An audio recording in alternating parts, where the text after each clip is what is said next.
Say record to this computer. Is it recording now?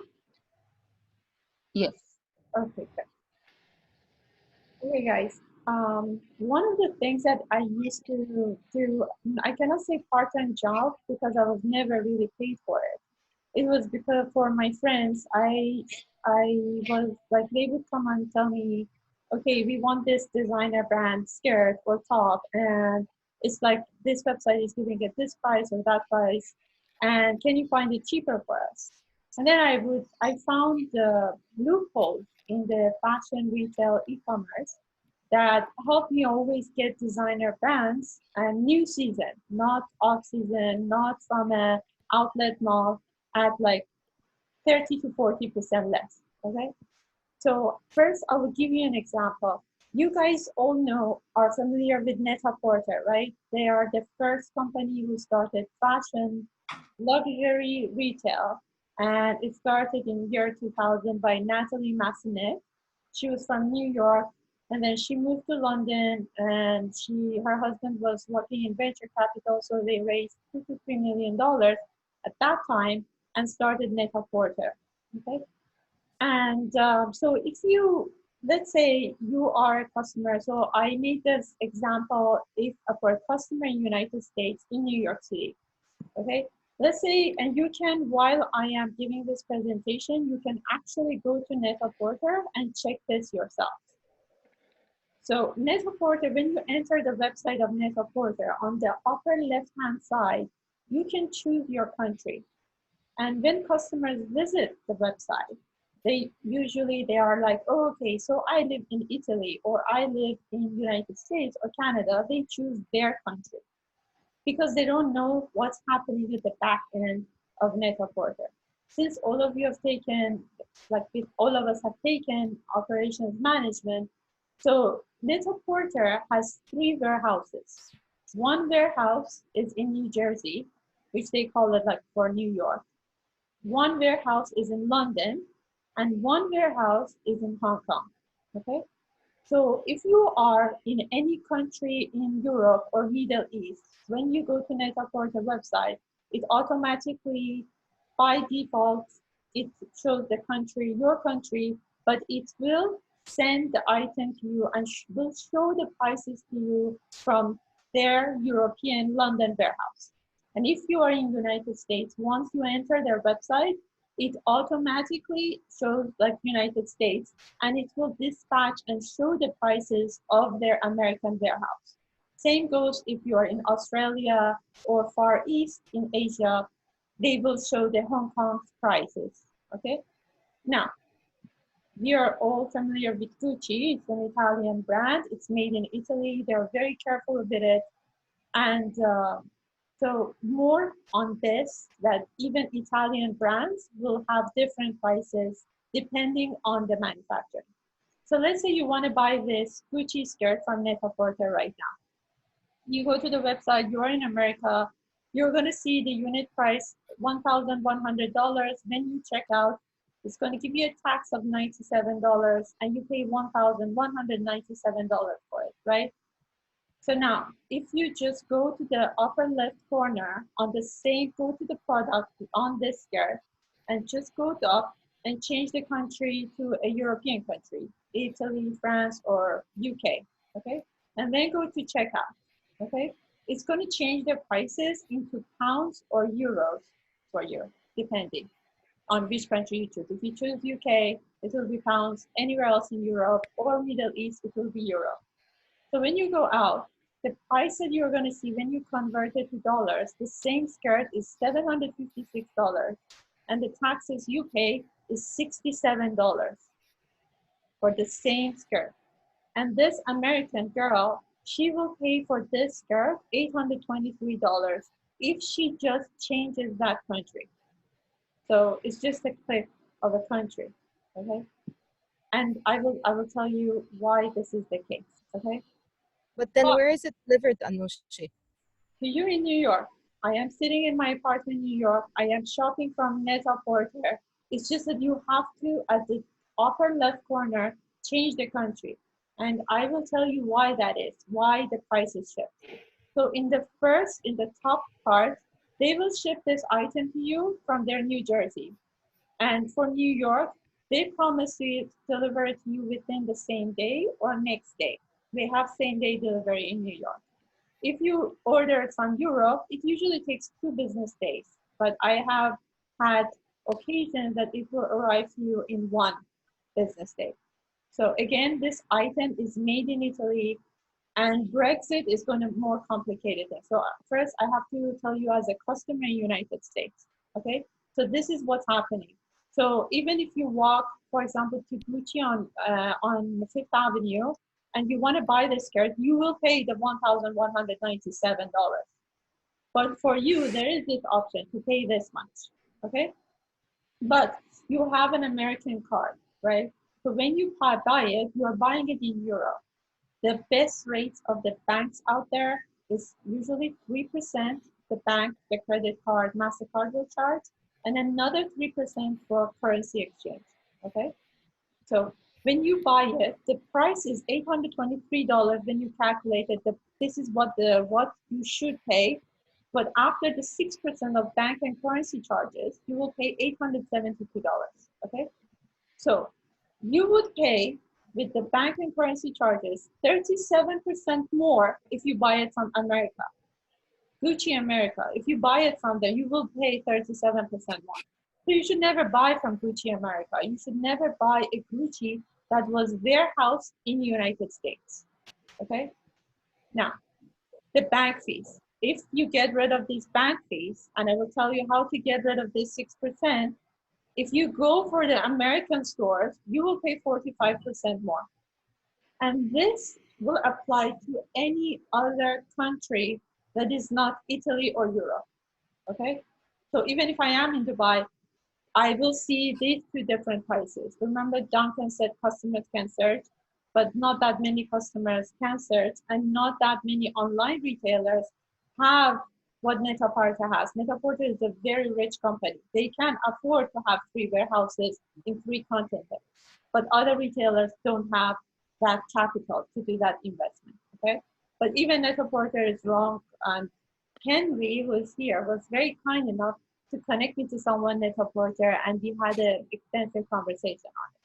Now, this skirt comes, you hate it, you want to return it, okay? If you have bought it from the American website, you will receive in your bank the same amount of money you paid. But if you had bought it from their European website, you will get a refund of $710. So you paid $823, but you get $710. Why? Because they will not refund the taxes and duties to you. Here, when the item ships from Europe to the United States, it's cross borders. When the item cross borders, and there are laws on this, which again I researched, and I will explain it to you with whoever, like later. It's much more in detail. So those taxes will not be returned to you. And then also when the euro goes back to dollar to your bank account, you will lose another 6%. So total, you will lose 18.5% because you just tried an item and you didn't want it. You can go to directly to Gucci, try the item, and say, "Oh, I hate this girl," and just leave it, right? But with this, if this comes, if you buy it online, and if it comes and you don't like it, you will lose $123 for trying on that skirt. Okay. And these online retailers, they say, "Oh, it's a luxury shoppers, so they're rich people, so they don't care." This is not true. So many of these fashion bloggers, so many of the girls, actually, the affluent people, they don't really care to wear Gucci. If you go and see Bill Gates' children or Jeff Bezos' children, they don't care to wear Gucci. Gucci is for people who want to show luxury without really having it. So basically, the customers care about that $123. So now, if you are a customer and you want this skirt and you are in New York, would you pay this? Would you pay this? Or would you, because if you pay $872, if you don't like it, you would lose $150. But if you pay this much, you are overpaying $400. $400 you can buy, I don't know, accessories, shoes, And something else, $400 is a lot of money. Okay, so for the presentation, actually, I didn't get the chance to present this in the operations. So this is a market research. We can go on this in detail, and I will tell you, all of us know luxury is sort of, it was recession proof until Corona. Corona changed the landscape a little bit. So yeah, so why? So this is a Balmain jacket, okay? Same thing. You can pay the same Balmain as an American girl for this price, or this price, or this price, okay? But this is French made, okay? So each and every one of these countries, each and every one of these garments, it depends where they were made. How much was it made in what country? Okay, so Dolce & Gabbana, I'm sure all of you know it, okay? So Dolce & Gabbana, most of the items are not made in Italy. They are made in Eastern Europe or in China or some unknown country. Then they get to Italy, they finish 10% of it, like they sew the bottoms there, or they finish the hems and they put the made in Italy label, okay? Imagine this gets, like for example, denim, most of the denim gets manufactured in Turkey, okay? Then it gets shipped into Italy. Then when it gets shipped into Italy, Italy is going to charge them for the tariffs and the logistics. Yeah, so you made it here, so you brought it here. And then it goes and gets warehoused in New York City. And me in Dubai, I'm going to order it from this online retailer, and then I'm going to pay another tariffs and duties. So like it will top more.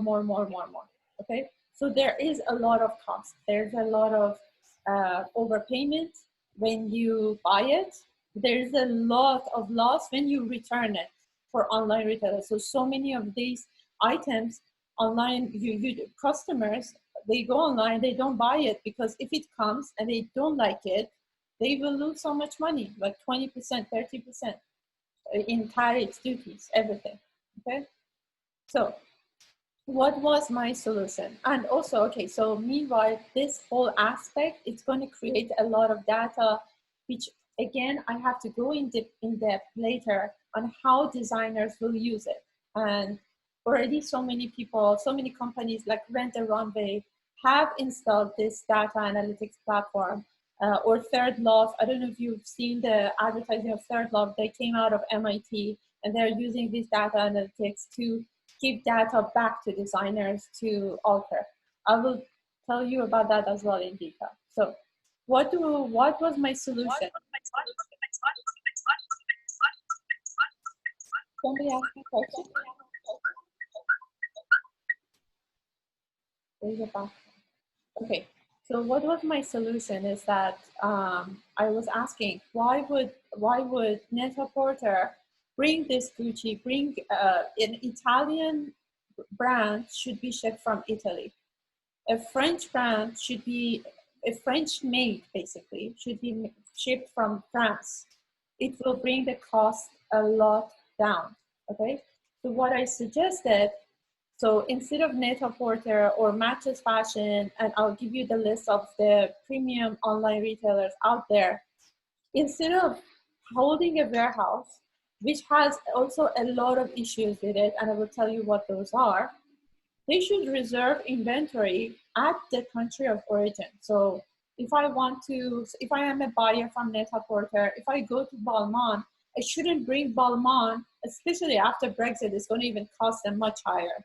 So I shouldn't go to Balmain and say, okay, I want 3 of size 10, 2 of size 0, and 4 of size 4. I should tell them, reserve this inventory for me there in your warehouse. And then I will just, basically like Uber, I will just connect you through my platform directly to the consumer.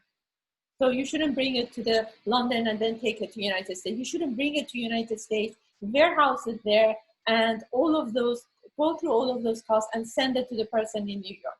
It doesn't make sense, okay? But again, 2 companies moved against it. One of them was Prada, who pulled out of Net-a-Porter about a month ago. They said, we don't want to give you our items to be shipped anymore, because nobody was buying Miu Miu is a brand under Prada. They were saying, we are not going to buy, our customers come to our stores, and they can find it cheaper through your online retail on Europe, and they will not buy it. In Dubai, for example, nobody was buying Miu Miu in the store. So Prada, as a brand, pulled out of Net-a-Porter. So there is this challenge. Now Net-a-Porter is very scared. So what's going to happen next? And the other thing is 2 weeks after I pitched, there was in the announcement that Amazon wants to create designers to customers. But now there is a lot of debate that, okay, Amazon cannot really do that because Amazon is commodity or it's not luxury, and so many things, aspects of it. There's another thing that all of them, they haven't addressed, and that's the fintech part of the problem, the 2-6% and the duties and the tariffs. These duties and tariffs, okay, one of them is refundable, but for them to go and process these refunds for customers is not worth it. It takes a lot of money. So if a customer is using £60 on a return tariff, even though it should be refunded, they don't care. They will not do it for you. So you will lose that. So I am planning, I want to research more with another professor at MIT who I'm hoping to help me on this, to figure out how can we, for online, for international shipment, for international e-commerce, why when a customer returns the items is not staying in the country, it's going back to the country of origin. So the tariff, duties, and taxes should be refunded to the customer, and the processing of the monetary at that point. Another thing is the 2-6% that customers on e-commerce lose in currency exchange and the bank fees. Okay, so of course we need to have money, so we cannot make the 6% zero. I have to monetize this platform. The 6% twice is a lot of it's a lot of cost for a customer to try something and return it. So one time I remember I walked into a Dolce & Gabbana in New York, and then my friend wanted to, she wanted to just try the item. And then the store clerk came and said, if you just want to try it and buy it online, please leave. He was so pissed because he figured out she's not going to buy it there. She's just trying it in the store to buy it online at a lower price. So girls who like to shop, they know about this. So I want to build a platform. So there are two ways about it. First, building except Net-a-Porter, nobody else has 3 warehouses in 3 continents. So this is the list of the e-commerce people that you have, okay? Have you heard of Farfetch? Guys, anyone? No. Okay, so Farfetch, so Natalie Massenet was the founder and CEO of Net-a-Porter, okay? In 2014, Yokes, an MBA alumni of Columbia School, okay, went to Italy and founded Yokes, Y-O-O-X, okay? So he actually went and said that I want to acquire Net-a-Porter, and Natalie Massenet exited after that deal. She thought it was horrible. So what did she do at the same time? So this goes back to the history, which I put here, and I can send it to you guys as well, okay? So in 2000, when Natalie Massenet started Net-a-Porter, everybody's like, this is not going to work. Nobody's going to buy luxury online. It's impossible. And then all these retailers and boutiques, like luxury boutiques in here and there, they didn't have this online platform. And Shopify did not exist then. Okay, you couldn't just go to Shopify and open an online store, right? So Farfetch came and said, okay, I will handle your online platform. I will take care of the data, the programming, the website, and I will connect you to the consumer. So if you go to Farfetch and if you say you want a white Balmain jacket, you just Google it. Okay, so this is Farfetch, this is how you, and they had an IPO, I think like last year or 2 years ago, but it didn't go well, and I will tell you why in a minute. So Farfetch, they said, okay, I will build platforms and I will connect it. But these, small luxury boutiques, they're already high price. They multiply original prices by a factor of 3.5. So nobody, when you can search, like Duncan said, I am not going to buy from Farfetch. So when you go for on Farfetch and you're looking for, let's say, the same Balmain jacket, it will give you option. I have a boutique in Germany who sells it at this price. I have a boutique in France who sells it at this price. And of course, you will always choose the lower price, right?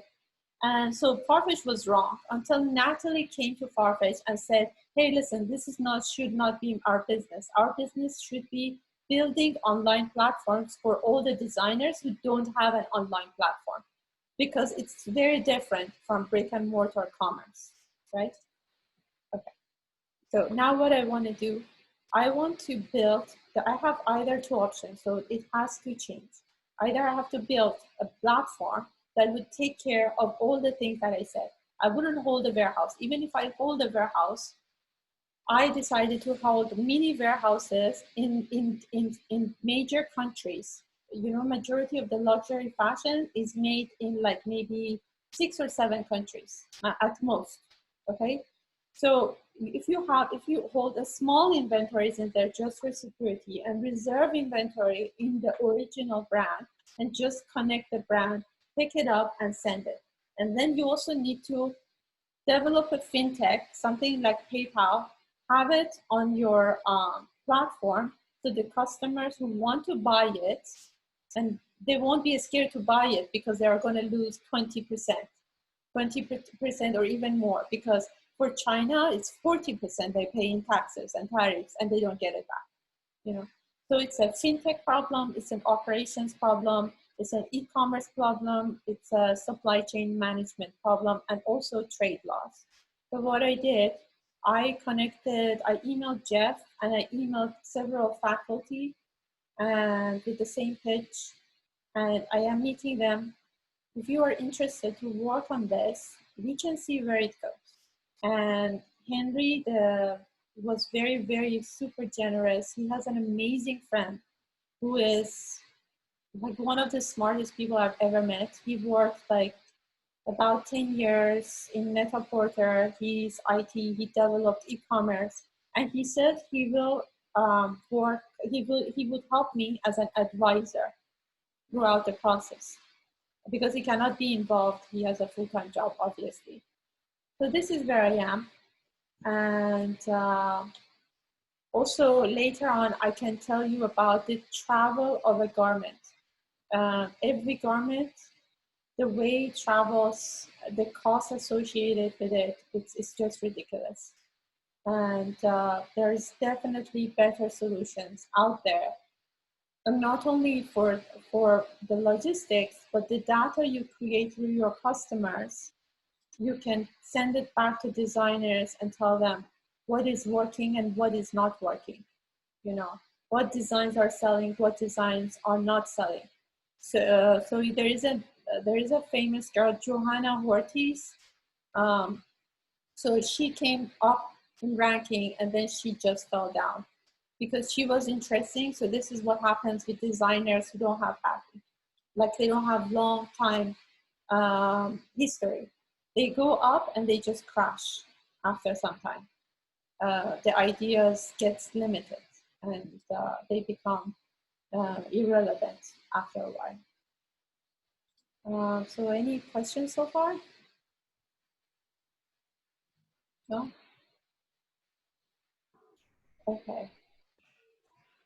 I have some questions. Sure. Who's on your team so far? Like, who are you working with so far? No one. And what are you looking for? Okay. Who was on my team?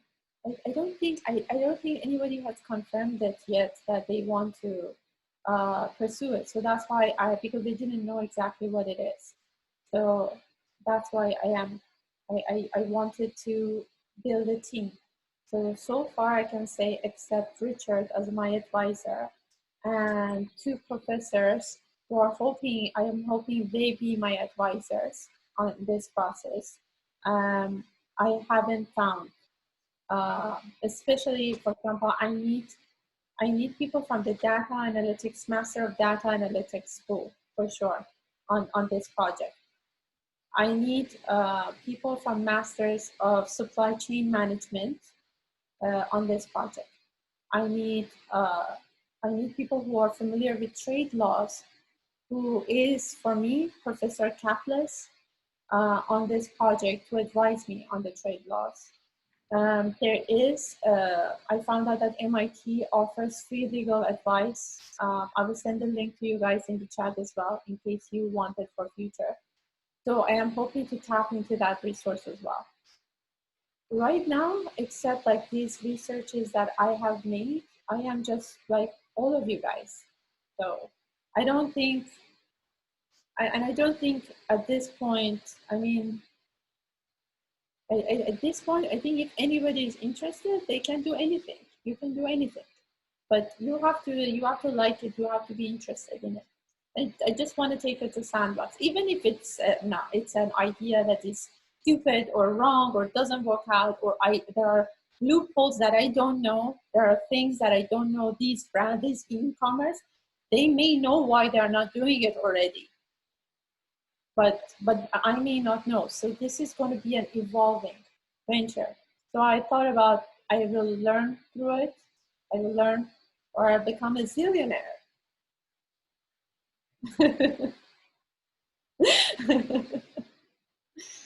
So yeah, guys, so this is basically it. I have studied all of these companies extensively, and I know about their operations, how they work, what is their weaknesses. So yeah, so this whole ROI financial is just BS. There is no way I can estimate how much this is going to cost, right? So yeah, so these are just a few other data. I think you guys all have this presentation from this, except these two slides, which I put the prices down for you to know what is it. Could you go to the summary slide, please, Anoosheh? The summary. Yeah, I think you just scrolled by it. This one? Yeah, that one. Sure.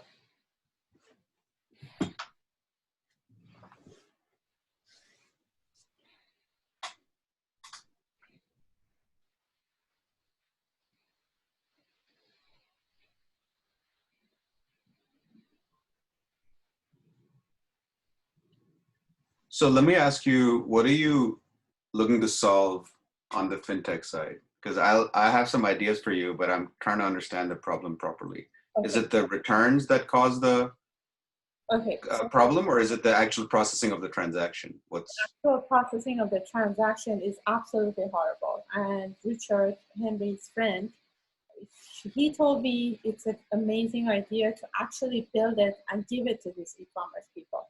So I tell you, when I paid the deposit for MIT, it was like $5,000 due. When I paid it, my bank charged me $5,300. And I was so pissed. I was so pissed. And I'm like, I calculated $5,000 in dirhams. Why did you take this much in dirhams from my account? And they're like, yeah, it's that 3% and that 3%, you know? And then I'm like, okay, so what if I want to pay in dollars? They said, oh, as a bank, we have something called Global Cash Card. And this is like the best bank I've ever experienced in my life, in the whole world, Canada, US, Dubai. So they said they have a Global Cash Card, and it has 50 currency on it or so. And then if I buy it, and it's like a credit card, if I buy it, I wouldn't be charged for the currency fees, right? But they didn't tell me if the Net-a-Porter, for example, if I buy it and then return it, okay, when it gets returned, would it get returned back again in dollars as well or not, right? So the bank, if I buy $5,000 worth of jacket, they would charge me $5,300, and then when they want to return back my money, you know how much they will return? They will deduct from the $5,000, they will deduct 6%, so another $300, and they give me $4,700. I will lose $600. So on e-commerce luxury, so this is a problem. When something is expensive, so people go to stores and try it on, and that's like very difficult. So many times sales doesn't happen because customers don't want to pay that. Besides that 12%, so you need to basically, okay, so I am not familiar with fintech at all, But the platform, it has to, if you either build a fintech platform and make it available to all people who are selling expensive items on the internet, e-commerce that is like, so because for cheap things, for the things that are not expensive, it wouldn't be that a lot of money, a lot of cost to the customer. But for like, if it's $1,000, if it's $2,000, $3,000, they build up, okay? So it has to be, if you either you build a platform to either hold the money, so the company wouldn't charge, the company, for example, doesn't charge in euro the customer in Dubai. They should charge the customer in Dubai in dirham. You're shipping it to Dubai, customer in Dubai. So why you're charging it that way? So it has to be like, I don't know, some sort of like a PayPal or something.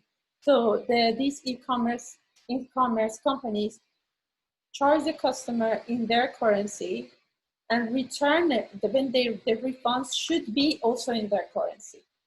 Another thing, you should process the taxes and tariffs and duties for customers when they return it.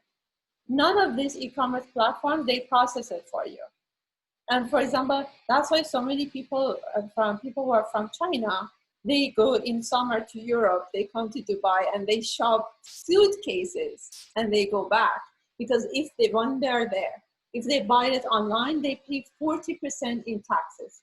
And if they return it, they will not get that 40% back. They will not. So what they do, they go in the summer, they fill out like 10 suitcases, and actually they wear the watches in the airport. Like they wear 3 watches, and yeah, they wear 3 watches, and they say, yeah, I got it for personal use, blah, blah, blah, and they go back to China and sell it. You know? So you want to de-risk the process of making that purchase, basically financially de-risk it. Yeah, so if a customer returns, if I return this jacket, I didn't keep this jacket. Why should I pay taxes for it if I didn't keep it, right? Why should I pay duties for it? These e-commerce platforms are responsible to return those costs back to me. But the processing, there's a lot of paperwork for it. And you know, when it goes to customs, the inefficiencies in customs of every country is so high, and also the customs of each country is like a mafia. So they don't bother to go back to the refund from going to the government is going to be a challenge. So that means you have to have some kind of a holding cost you're building that you're going to hold that money yourself, which means you're going to need some kind of probably some kind of a bank sponsorship deal. Anyways, I can help you on the fintech side. What you're describing is what's called, I put it in the chat, it's called dynamic currency conversion. So we utilize that all the time. Okay. DCC is this, it's actually a very good business money maker. So it offers a spread on the foreign currency, and it allows you to transact in your local currency. Uh-huh. So we encounter this problem all the time. So I'll try and explain it very simply. Yeah, so none of this. You're from the UK. You travel to Las Vegas, uh-huh. And if you transact in US dollars, uh-huh. You're going to get charged the foreign transaction fee, just like you described, right? A 3% foreign transaction fee. Yeah. What we offer is something called a third-party service. It's called DCC, like I described. And what DCC lets you do is it lets you transact. As far as the bank is concerned, you're still transacting in pounds sterling. The bank has no idea that you're getting US dollars out. But I offer you a spread in the currency exchange. That's where the third party comes in. And that spread in currency exchange, that's how I make money for offering the service. Instead of the regular LIBOR or bank rate that, you know, it's like, let's say it's $3 to a pound, I'll offer you like 3.2 or 3.3. And that spread is going in the guy that offers the platform, it's going in my pocket. But you're still saving money because you're not getting the bank foreign transaction fee. So majority of the people will use it. And what happens is the merchant and then the platform provider. So in this case, that's me, I'm the platform provider. The merchant is the casino. We're both sharing in the profits from DCC. So this is a DCC problem you're trying to solve.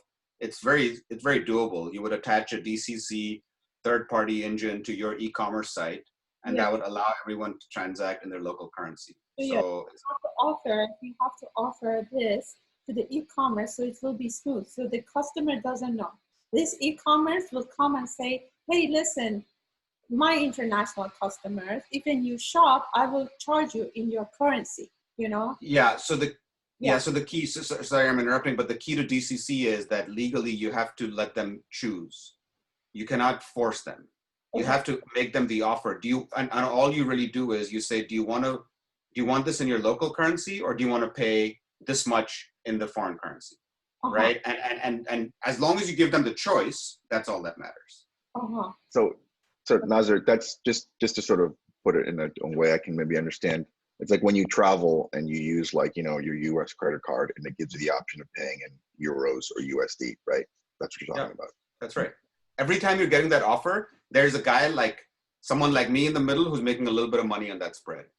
For you, you're actually saving money because you're not giving it to your bank. So for the user, you're winning, right? Because you're not paying your bank for the foreign transaction fee. So you're totally fine, and you're always going to take that. And you're like, oh yeah, I can do it in US. You know, I can do it in my local currency. Yeah, great, I'll take it.